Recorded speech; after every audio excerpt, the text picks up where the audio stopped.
Madame, Monsieur, merci d'avoir pris ce rendez-vous du face-à-face, gestion décentralisée des communes. Quelle appréciation? Pour en parler, nous avons dégoté pour vous le docteur Ibrahim Koro Aro.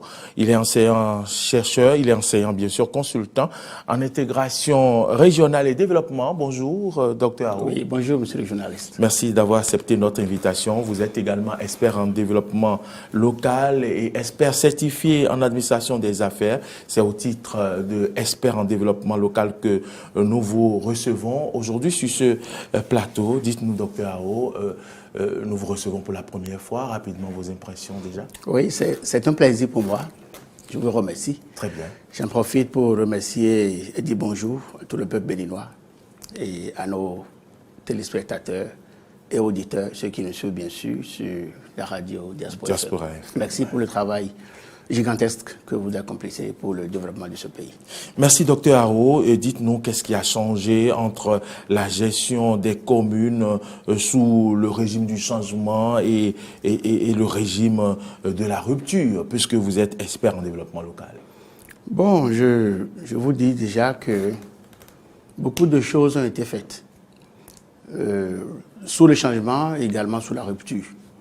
Mais depuis environ 20 ans, exactement 17 ans que nous avons entamé ce processus de décentralisation, eh bien, c'est uniquement il y a 3 ans que nous pouvons toucher du doigt, eh bien, ce qui est en train de faire pour booster le développement local dans nos différentes communes.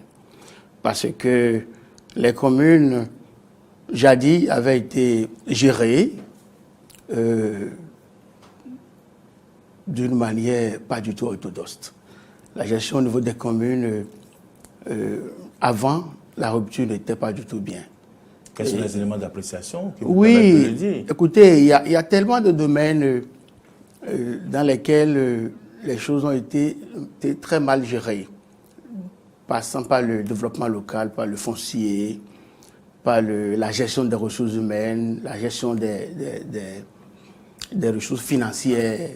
C'était de n'importe quoi. Des élus pouvaient recruter des gens au niveau des communes, n'importe comment. Au niveau des finances, c'était une gestion calamiteuse. C'est même ce qui, pour la plupart du temps, entraînait la destitution des maires à tout moment. Mais depuis 3 ans, nous avons vu que, voilà, que les communes ont commencé par être mises sur l'orbite. Et ça, ça va dans le travail en train d'être accompli par le président de la République, son Excellence Talon, et tout son gouvernement. Qu'est-ce qui a changé? Oui, vous voyez, c'est la loi 97-029 qui porte organisation des communes en République du Bénin. C'est cette loi-là qui, eh bien, définit les compétences requises à nos communes. Cette loi, à son chapitre 3, eh bien, définit clairement les compétences en 8 volets, 8 sections. De façon pêle-mêle, nous avons le développement local. Nous avons l'urbanisme, l'habitat. Nous avons l'assainissement. Nous avons l'enseignement maternel et primaire. Nous avons l'éducation des adultes, la culture et la gestion des foncières. Vous voyez, quand nous prenons par exemple le niveau de développement local, assainissement, urbanisme et habitat, par le biais donc du PAG, nous avons compris que des efforts sont consentis au niveau des communes actuellement. Et cela, c'est grâce à la vision du président Talon, qui est un homme pragmatique, un homme de vision, un homme qui veut faire décoller les choses rapidement. Il ne s'amuse pas. Avec lui, ce n'est pas ça. C'est important. Les aménagements qui sont en train d'être faits au niveau des communes. Écoutez, circuler du nord au sud, de l'est à l'ouest, de Tangueta à Materi, de Bukumbe à Djougou, Parakou, Cotonou à côté. J'ai dit, il y avait des endroits à Cotonou où vous ne pouvez pas circuler. Les endroits qui étaient constamment inondés. Rentrez aujourd'hui à Gla, vous allez circuler sur des bitumes. Mais waouh, c'est formidable. Depuis 1960, qu'on a acquis notre indépendance. Ça ne s'est jamais fait. Et quand moi je circule dans Calavi, moi je suis à Calavi.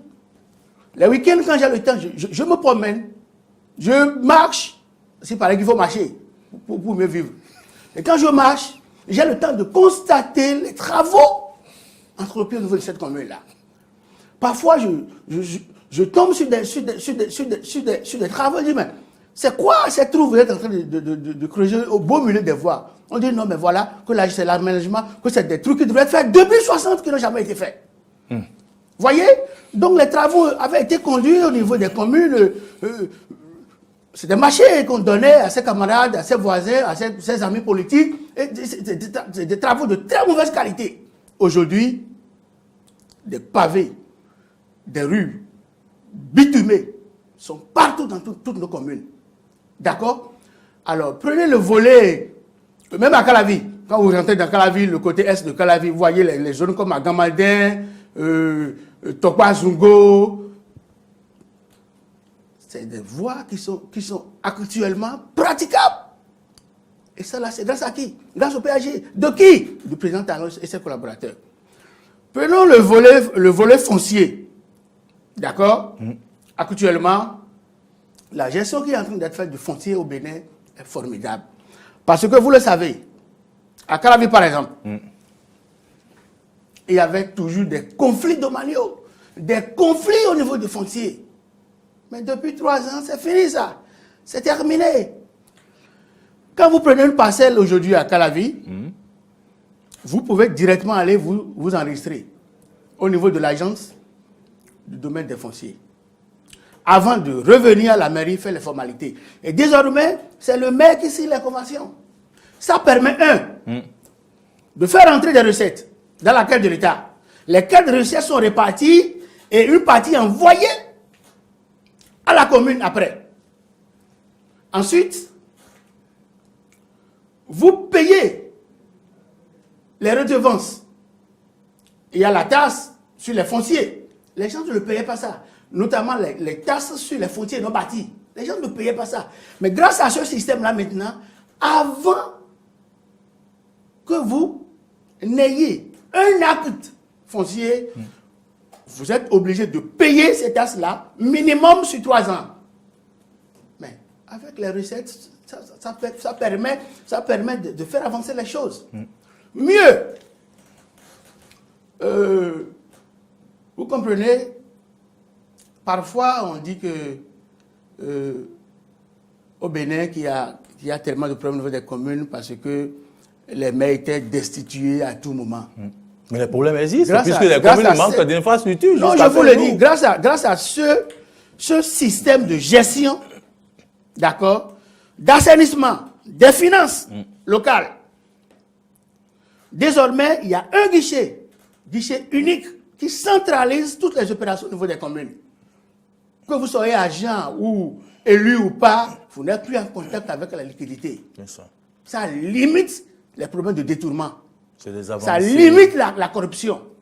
Les mecs qui pouvaient se lever à tout moment et aller recruter des amis, des camarades, par affiliation, désormais c'est terminé. C'est un peu possible. C'est fini. Quand vous avez besoin des ressources humaines, vous vous rapprochez donc de la direction départementale, du ministère de la fonction publique. La direction se rapporte du ministère et on voit vos problèmes en ressources humaines, vos manques en ressources humaines, et par rapport à ça, on vous a fait des gens. Et mieux, il a le CEFAL. Le CEFAL qui permet d'accompagner ce processus dans la formation donc des employés au niveau de nos collectivités locales. Oui, les avancées, vous en avez parlé, vous pouvez en énumérer plusieurs, si on veut donner encore plusieurs minutes, oui, plusieurs évidemment, heures, parce que quand on prend par exemple la commune d'Abomey-Calavi, puisque c'est de cela que vous parlez, il y a encore des coins où les écoles manquent de table-bancs, manquent de salles de classe, la route inter-État n'est pas éclairée jusqu'à hauteur du campus, par exemple. Qu'en dites-vous, docteur Haro? Monsieur le journaliste, pourtant, nous avons fait plusieurs années de l'université et on sait comment ça se passait. Et vous comprenez, je l'ai dit tantôt, les efforts sont en train d'être consentis pour sortir les communes de la léthargie. Et il faut féliciter le président Talon pour ça. Parler du Grand Nokoué. Par le biais donc des fonds affectés du FADEC. Vous voulez parler du FADEC, oui. Vous voyez, le FADEC, depuis 3 ans, ne fait que accroître sa cagnotte. On est passé de 45 milliards en 2019, 45 milliards, 671 millions, à 47 milliards, 239 millions en 2020. Voyez-vous? Et mieux, vous l'avez dit tantôt, l'éclairage public n'est pas de l'essor des communes à statut ordinaire. D'accord? C'est pourquoi nous sommes en train de mener une plaidoyer parce que la commune de Calavi, vous connaissez son envergure, vous connaissez la progression de la démographie au niveau de la commune de Calavi. Il va falloir que cette commune, à un moment donné, d'accord, qu'on lui octroie le statut particulier pour pouvoir faire face à un certain nombre de besoins pressants. C'est ça. Parce que le gouvernement accompagne, mais à un moment donné, d'accord, il y a des choses qui sont beaucoup plus pressantes, mais qu'on n'arrive pas à faire à cause des tests. Toujours dans le domaine de l'éclairage public, je pense que 15 000 lampadaires ont été déjà commandés par le gouvernement. Et bientôt, le Grand Nokoué, pour citer Cotonou, Calavi et Saint-Poji et Porte-Nouveau. Je rappelle que vous êtes expert en développement régional. On vous voit comme ardent défenseur du gouvernement de la rupture. Le gouvernement a-t-il fait autant pour mériter la reconnaissance d'un expert comme vous? Monsieur le journaliste, je suis un enfant du Bénin, je suis un digne fils du Bénin. J'ai joui donc des bienfaits de l'État béninois parce que je me suis instruit ici au Bénin. Et nous, en tant qu'intellectuels, je vous le dis, c'est pas parce qu'on est expert que quand c'est bon, il ne faut pas le dire. Nous n'allons pas faire comme ceux d'à côté. Nous n'allons pas faire comme ceux qui sont de l'autre côté. Quand c'est bien, il faut le dire. Et moi, je le dis parce que tout ce que j'ai actuellement apporté au président Talon, c'est de communiquer autour des actions qu'il est en train d'accomplir, autour des actions de développement qu'il est en train de faire pour le Bénin. Moi, je suis enseignant, vous le savez. Je l'ai souvent dit à mes étudiants. Ce que nous avons pour le président, c'est de prier pour lui. Et que chaque Béninois, où qu'il soit, quelle que soit sa religion, puisse prier. Moi, ce matin, je l'ai fait. Un rakat au président de la République. C'est très important pour sa vision, parce qu'il a besoin de la santé. Il a besoin qu'on communique. Voilà un monsieur qui ne sort pas, qui parle pratiquement pas. Et vous voulez qu'on fasse quoi? Nous, on voit ce qui se fait. D'accord? Nous portons être messagers. Donc, de son excellence, le président Talon, parce que lui, il ne parle pas, il n'aime pas parler, il est pragmatique. Nous sommes à la veille d'une élection communale. Tout n'est pas rose, puisque nous parlons de développement communal, développement à la base. Alors, quel genre d'élus locaux faut-il élire désormais pour s'assurer que le développement local sera vraiment boosté? Bien, merci pour cette question. Je pense que de mieux en mieux, les efforts sont en train d'être consentis pour promouvoir la jeunesse.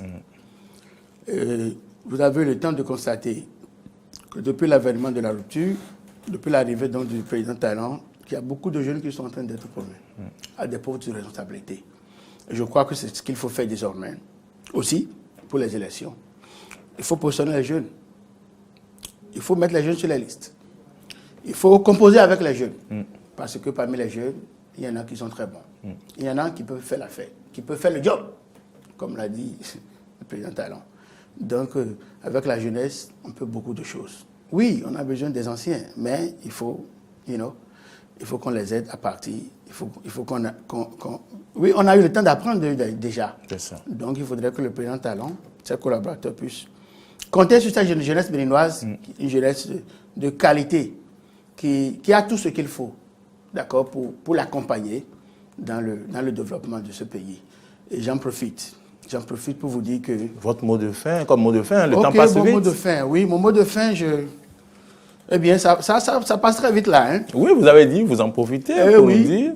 Mon mot de fin, c'est d'encourager le président Talon à continuer, à ne pas baisser les bras.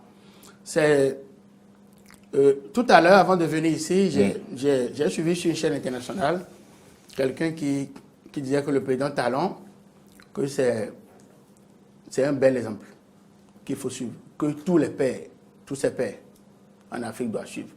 Le président Talon, pour moi, c'est le Messie de l'Afrique.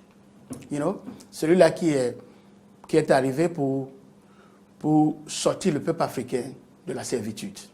Il faudrait qu'on l'accompagne. Il faudrait que la jeunesse africaine... Vous n'avez pas dit le peuple béninois, hein, vous avez dit la jeunesse africaine, toute l'Afrique, puisse se lever comme un seul homme. C'est pourquoi, à chaque fois quand les gens vont penser mal de lui, je vous le dis, Talon, il a été couronné par le Seigneur. Et quand le Seigneur couronne, quand il honte quelqu'un, il ne faut pas s'y approcher. Il ne faut pas penser mal du Talon. Il ne faut pas lui souhaiter de mauvaises choses. Non, il faut prier pour lui. Il faut l'accompagner. Et que tous ses ennemis puissent échouer.